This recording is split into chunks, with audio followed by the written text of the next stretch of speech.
We're about to kick off this morning with a double header.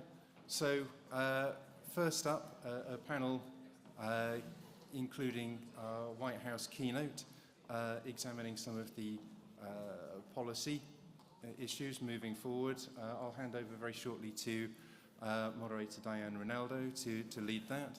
And then following on from that, then we'll have an exploration of how we build collaboration on more than the technical front between terrestrial and non-terrestrial networks, featuring an interview with Mark Dankberg, and then into a panel, and then onto more coffee.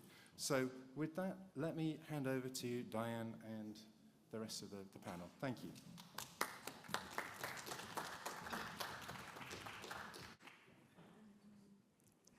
Good morning, everyone. How are you today? It's great to be with you. We have a short but powerhouse session today, so I am going to bypass bios. We know our panelists very well and get into the questions that I know you're all looking to get some answers to. So just quickly, our panel today is Ray Dolan, the CEO of Cohere Technologies, an ORPC member, Dr. Tom Rondeau, who is the head of the Future G program at DoD, and looking forward to some insights on what DoD is thinking as it relates to 5G, 6G, and beyond. And then Caitlin Clark, the Senior Director for the National Security Council. Now, when I mentioned to my husband that I was doing this panel, he's like, whatever you do, do not make a basketball joke. Don't embarrass yourself, Diane. So Caitlin, I'm sorry. It's fine. I have never been cooler to my teenage daughter than I have been in the last 6 months. So I own it proudly. Well, you know, the other Caitlin has a lot to live up to. I mean, when she Googles her name and the National Security Council pops up, her mom must be pretty proud. But I know our group wants to hear from you today. So if I could, I'm going to lob a three-pointer right over to you. So just really want to open up the floor and hear your thoughts on 6G, how the White House is looking at it. I know that we're still in the process globally of deploying 5G, but why is it important that we discuss 6G now as we gear up to 3GPP? And just in general, I know everyone's interested how government and industry can work together to roll out these future technologies. So the floor is yours. Absolutely. Thank you all for having me this morning, and I appreciate getting a question that, I'm going to do another basketball joke, not a layup to start it. I think one of the reasons why we're really focused on ensuring that we are ready for 6G is our lessons learned from 5G. We recognize that we are in a strategic competition on technology, and we need to be positioned before 6G comes out to be in a leadership position. We need to have the technologies, we need to have the companies, and we need to have the standards to lead. We all know whoever has that pipeline of technology and capability is going to be able to shift some of the world alignment. We know in the future that whoever can lead in 6G can lead in the battlefield in a congested battlefield environment. We know that whoever can lead in 6G is going to lead in the digital infrastructure and the critical infrastructure that we're building for a cleaner economy. All of that relies and rides on our telecom infrastructure. And so we need to think about where we need to be now before the technology is in place. We cannot catch up. There is too much, to be frank. Some of our competitors in this space, there's too much subsidy, that there's not an even playing field. So we need to think about right now what we can do as a federal government to use our power to set up private sector for success. How do we align our research and development programs, our grant programs, towards a common outcome so that we have a marketplace and vendors who can succeed in a 6G market? How do we work with our allies and partners to, before we're in a 6G environment, define what security means in 6G so that we are not chasing it after the fact? We have done a lot of good work in that space. Yeah, I'm very proud of the statement that we had back in February with many of our allies and partners outlining what we believe a secure research and development for 6G might be. But I think we also just need to fundamentally agree that 6G needs to be open from the get-go so that we can have more players in the technology. And so what we're doing right now as an administration is really coalescing around these thoughts about how do we build a trusted vendor space that can help not only now in 5G and Open RAN, but be positioned for 6G. How do we partner with allies and partners around the world? Because we need more than just the US to lead in this space. So how do we do that in a strategic, more proactive way? And then thirdly, really leaning in on the 6G. What do we need to do to participate in those standards bodies so that there is a voice from US industry and the US on those bodies? Those who shape the standards can help shape the technology, and we need to be leading in all of that. So that is our vision of how we're looking at it, 3 kind of key pillars, and aligning the multiple federal government programs in this space so that we're moving towards a common goal. That's fantastic. You know, in government, we had the chance to catch up earlier, and she mentioned her impressive career in the US government, and I've spent time as well. You often hear about the silver bullet approach, right? But that very rarely is the case. It's got to be stitched together. We don't have, I don't think any one of us has the answer to how do we position ourselves more effectively for 6G. But what we need to do is talk to one another. Right. And that is, I said to Diane last night, I've had the opportunity to both work in government and in private sector. And coming back to government, I have found that my time in private sector has been just immeasurable to how I'm able to think through the problems because I've been on the other side. I've had to implement the policies and the strategies that the government has laid out from a private sector perspective. And I just think that it is integral to how we're going forward to have these dialogues, to hear from companies who are working in this space, like at Ray's company, and hear what's working, where are the challenges, so that we can come back in and address that through our policies and programs. If we don't have that dialogue, we don't know what is working effectively and what is not. Absolutely. So Tom, during Caitlin's talk, I wrote down R&D, grants, standards, cooperation with international partners, vendor diversity. So at the DoD, there are multiple hats that the Pentagon can play. You are a policy organization, you're an R&D organization, the procurement power that DoD plays. How do you take all of these different issues as you're examining future technologies that are really going to help not only the Pentagon and the warfighter, but as well as you play an integral part in innovations that commercial carriers would use as well in partners around the world? Yeah. Well, first off, I think what Caitlin said to kind of set the stage for U.S. interest in 6G is spot on. Put another different context to how I think of it and the importance of getting involved in this and where the DoD's interests lie comes from the fact that what 5G was doing was breaking open the edge of the network. That's one of the roles that it played. 4G, I always look at 4G as basically like an Ethernet plug, just with no wire. It wasn't really that much, you didn't tie the applications into the network. You just used the network, it was a bit pipe to move stuff there.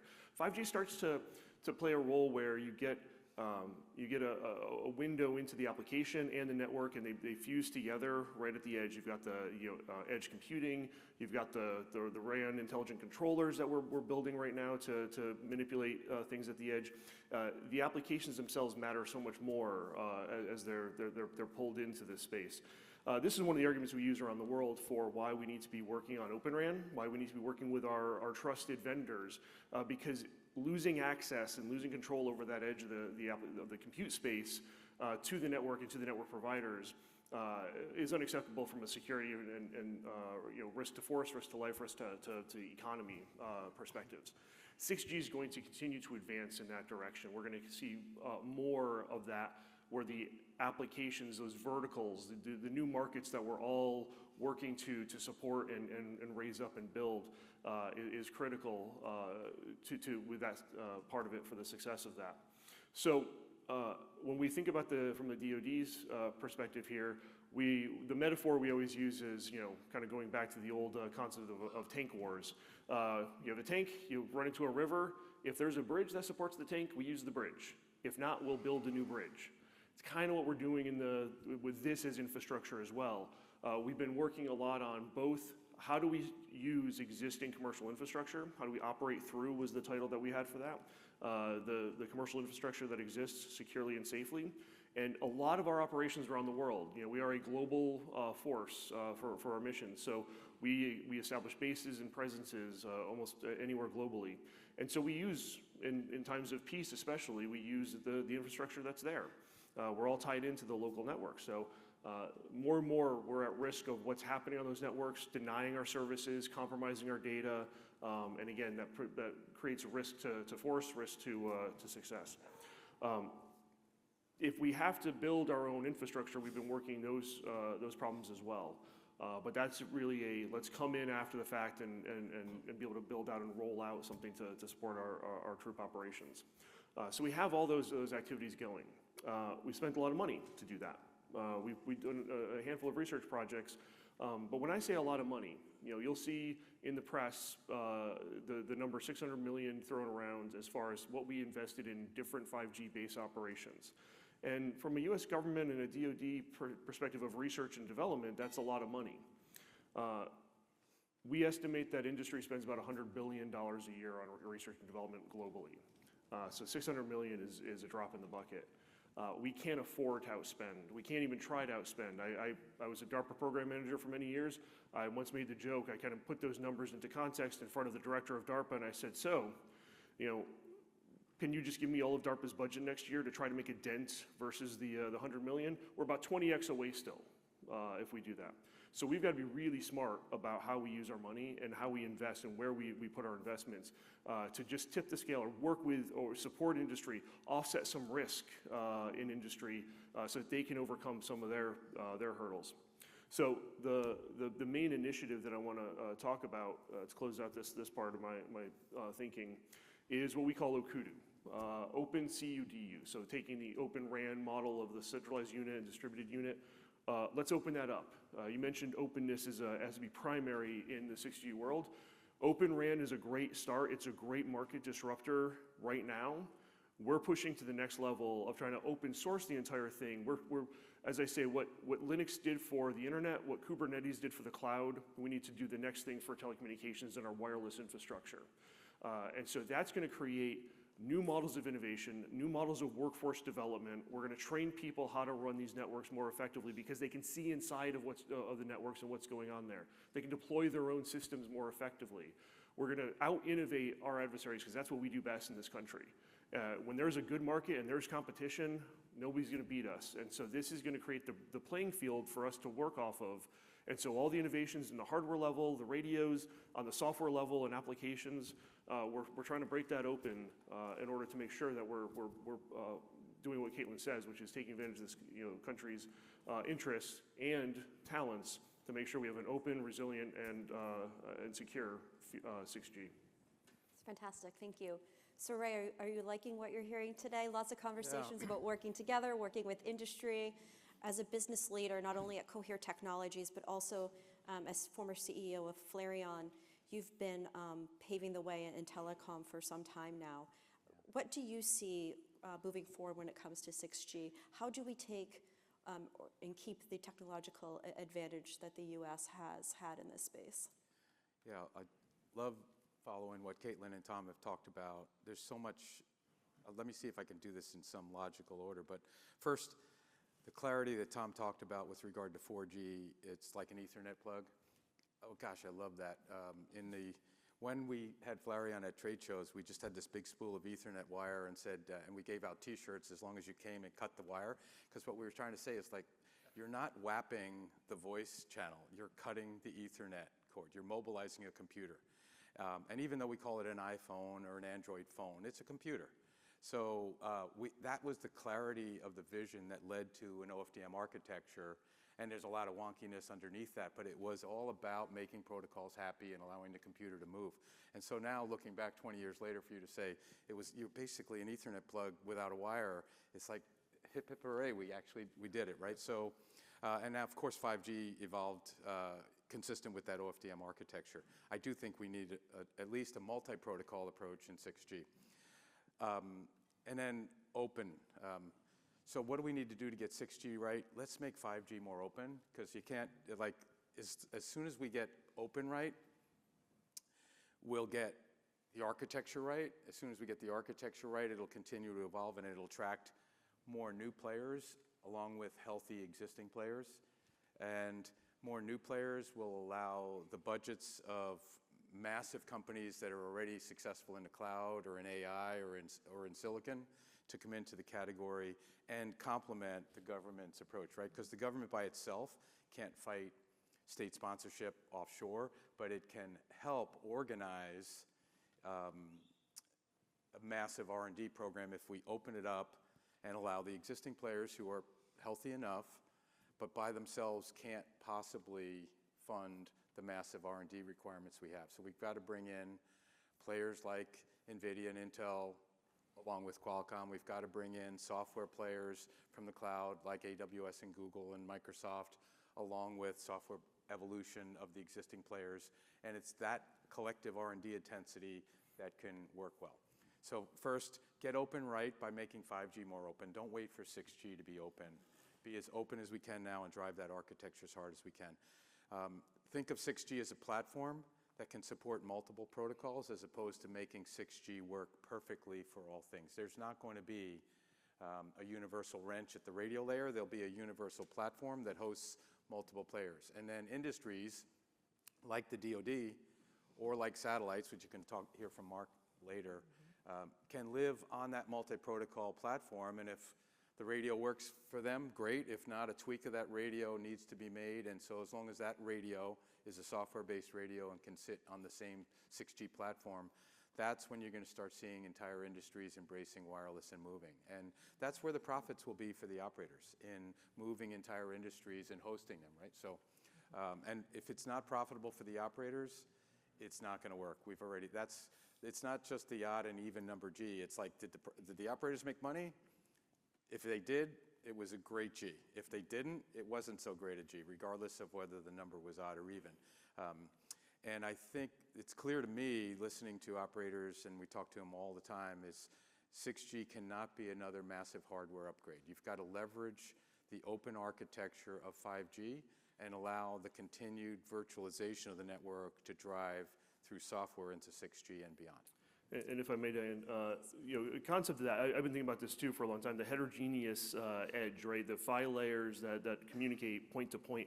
Yeah, I think Ray's absolutely right. You need, to support the different applications, you need to adjust that. And right now in 5G, you can adjust parts within the protocol, but there's only so many configuration spots you have. But it's already proving challenging to test that, right? And to control that plane. So a lot of the work that's going to need to go in here is how do we take advantage of a lot of the work that the software community has been doing for the cloud industry and the configuration management of all that. We need to start pulling into the 6G work so that we know how to test these things. We know how to do configuration management. We know how to do optimization using all these new tools, which of course are going to be AI ML type tools. So, and you're not going to train those AI ML systems unless you've got that openness that Ray talked about. So. But if we're talking about the strategic competition in which this is all framed from a White House perspective, those last two technologies that we just talked about, software, cloud, and AI, Yep. is where right now the U.S. has a strategic advantage. Exactly. So we need to put our foot down on the gas and continue to accelerate in those areas. We can't continue to look behind, we can't look over our shoulder. We need to identify that those are the areas that are going to be key for that next G, for that profitability for telecom, and focus in on those technologies where we currently have an advantage and just continue up a pace. Yeah. Don't look behind, just keep moving. Foot on the gas, I Foot love on it. the gas. So Caitlin, to you, and then Tom, if you could interject as well. from my vantage point is running the coalition for the past 4 years, and why Open RAN has been such a success is that I always say that we give people something to run to as opposed to run away from. So it's been an incredibly important talking point for me when I'm speaking with foreign governments on why they should move to the direction of Open RAN. So I'm curious, Caitlin, from your perspective at the White House, and I know your job is to manage all the agencies with equities, and I know, Tom, from your point at DoD, you've been very hands-on working with governments around the world. What has resonated with them? Is it from what I see about running to something? Why are governments interested in kind of moving with Open RAN? I think partly because, as you said, when we have a conversation around the security of their networks, we aren't coming with a conversation of saying, hey, you've got a problem here and there's no solution. It's we have identified that there is a challenge. Tom just laid it out in terms of the security of our data and potential disruption to telecommunications from untrusted vendors. And instead of having that conversation with different countries around the world, we are coming with, and here's a technological solution that could help you be more secure. And we've also had some really good success in changing some of our programs and slight tweaks and things like our export-import bank, where we are able to not only have that conversation, but come with funding, which helps in that international conversation, because we all know but this is cheaper. I mean, that's the argument that we get a lot. This is so much less expensive. Well, if we come with a more secure technological solution and with funding mechanisms, it is a much easier, or it's not an easy conversation, but it is a conversation that can be more productive. And I think that has allowed us to have some inroads into moving off of, I think, the traditional closed system into an Open RAN system. Right. And as we all know, that telecom, such small margins, that being in the black and being in the red, the little things like improving XM financing has made a big difference. Tom, would love your thoughts. Yeah, in our discussions around the world, one of the things coming from the United States that I've noticed is that some of our arguments fall into the category of, as I joke, China bad. And a lot of the countries we're working with look back at us and go, but China not bad. So you can't have a conversation if that's just where you come to the argument with. So we've looked at this saying, well, it's not about bad or good from that kind of policy and political perspective. It's about your sovereignty over your own future. And not even just the data, not the network. It's really your future as wanting to get and utilize the high-tech technologies that are being built today. Cloud computing, AI, ML at the edge, biomanufacturing, all these technologies are going to be intimately integrated with the network. And again, so back to what I opened up with, you need to have control of that network, and you need to have control at the edge of that network. So you need to break those open, and you need to be able to manage your own destiny. That argument has resonated when you go into these countries and you look at what they're doing and what they're prioritizing as far as their technology goals, and find how those goals meet the edge network needs, and explain it to them in that context. Because I think Umair said this yesterday, how nobody cares about the network engineer. In fact, it resonated with me because my first RF professor in college, one of the lessons that has stuck with me is no one cares about the network engineer until the network fails. And so they don't care about the network until you give them a reason to worry about how it's interacting with the things that are going to make them the money, where the margins are large and profitable. Those are different conversations, and those help resonate, and you can be specific as you go around making these arguments. And again, I'm going to foot stop what Ray already said. It has to be open. We have to build these open systems because that's going to give you that sovereignty, that transparency, and it's going to open up the supply chain so that you can actually manage your own supply chain as a country and not be dependent on a world power telling you exactly what to do. So that's what we've been working on to keep that momentum going and make the relationship a lot stronger. That's fantastic. So Ray, when I was in Congress looking at 4G, it was all about spectrum and additional bandwidth. But now that we're in 5G and entering 6G, as Tom said, it really is about the network.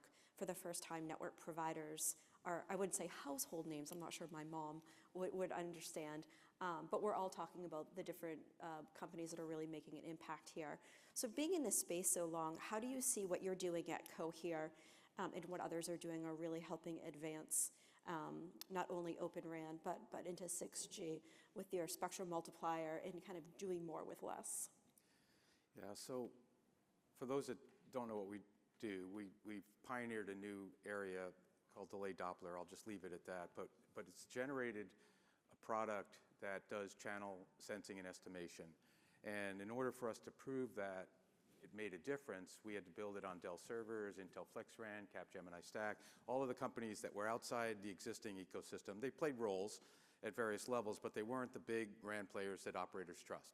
And there's a reason they trust those RAN players, because they've delivered over decades, right? And it's extremely important that we're pragmatic about this. So we delivered a series of tests and trials with large operators in TDD and FDD in almost every frequency band, and it delivered significant spectral gains, like 50% improvement or more. And we finally reached a point where someone said, this is amazing, but it's just too hard to consume. Will you please work with my supply chain? And at least one of those big players said, I'm willing to work with you. And this is where the power of open comes in, because we spent years building this ourselves, but within the last year, significantly less than the last year, we've been able to port that to a third-party RAN player and successfully demonstrate that this is doable in an open architecture as long as you meet me in an open architecture. So we took our USM, which we call the Universal Spectrum Multiplier, and we basically, although we've been working ourselves in a completely new ecosystem, think about it from an operator's point of view, that's an awesome benefit, but I have to change everything.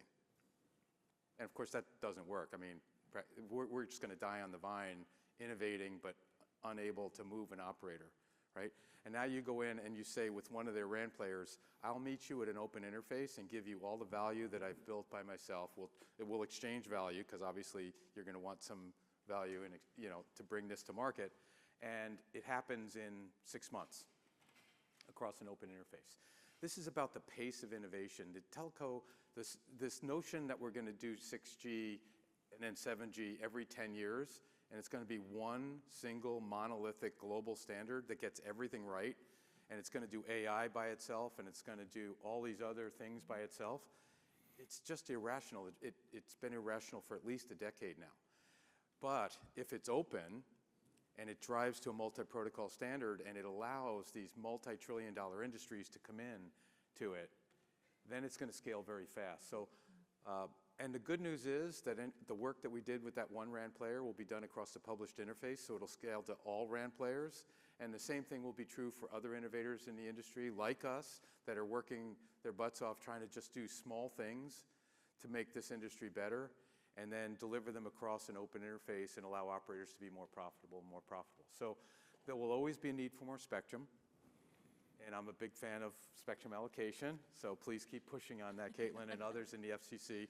But while we're waiting for this new spectrum, let's make the existing spectrum even more effective. And that's what Open does. It'll also allow, Open will allow the DoD to use 5G and 6G when it works for them, and it'll allow them to run their own protocols on top of those architectures when in fact it's nobody's business that they're there, or that those protocols are just way too strenuous for the general purpose cellular industry to try to go after their requirements. It won't make sense for the corner cases, so let the corner cases just coexist.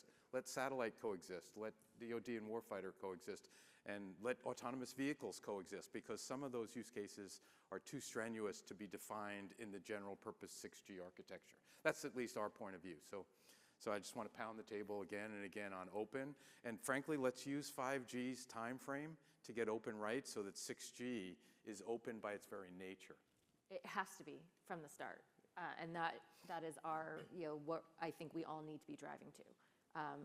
And completely agree with everything you just said. And, I think one of the things on the spectrum that is most effective, that we believe will be most effective for 6G, obviously is already in use. And so I just want to foot stomp the national spectrum strategy in terms of we recognize that, and the federal government is taking some action to understand how we can be more efficient in our use as well. Yeah, and we've been pushing in my office on spectrum sharing strategies, technologies, so that we can be more effective there. And the argument for me comes down to, again, back to warfighting. It's great to build policies and to separate spectrum in the United States so that we can operate over here and commercial industry can operate over there. And if they overlap, then all of a sudden there's interference and the systems don't work well. So we separate them and we build all these rules around them. Well, what happens when conflict breaks out and I go to another country with all these systems that are not designed to coexist in congested and contested spectrum? They're not going to work if we don't build in, right now, coexistence technologies and sharing technologies to make those more effective and better. So that's our perspective on why we need to be pushing on all these technologies to control the edge, manage the spectrum, manage the signals, because as you said, all these corner cases, the DoD is made up of niche corner cases, and then manage the spectrum so that we can be effective. Because I can't walk into a country and say to the leader of the country, say, would you just mind turning that network down a little bit so that my war fighting machines can operate better? It's never going to work. So we need to do that ourselves. That's fantastic. So today's a short session. I appreciate you all coming. I think it's a great example of what government and industry can do to help not only continue on with 5G, but as we look to 6G, to ensure that we maintain that innovative edge. I think our future is incredibly bright. We were discussing last night, you hear about foreign adversaries regularly, you read about them regularly in the paper, but we need to hear more about companies like Cohere in software and AI and how they're really driving next generation technology, and that's being done by US and our allied partners. So thank you for being able to highlight that today. Any final words? I love your thought of something to run to.